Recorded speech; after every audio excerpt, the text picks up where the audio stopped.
Hello everyone, আসসালামু আলাইকুম।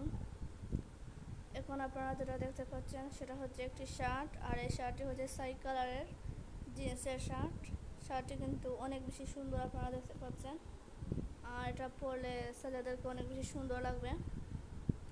এই শার্টের হাতাটা হচ্ছে ফুল হাতা, আপনারা দেখতে পাচ্ছেন। আর গলার মধ্যে হচ্ছে খোলার দেওয়া, আর এখানে হচ্ছে একটি ডিজাইন দেওয়া আছে উপরের অংশে। এটার বোতামটা হচ্ছে ব্ল্যাক কালার আর হচ্ছে গোল্ডেন কালারের কম্বিনেশনে তৈরি। হাতার মধ্যেও কিন্তু বোতাম দেওয়া আছে। এই শার্টের বডিটি হচ্ছে ফ্রি সাইজ, অনেক বড় সাইজ।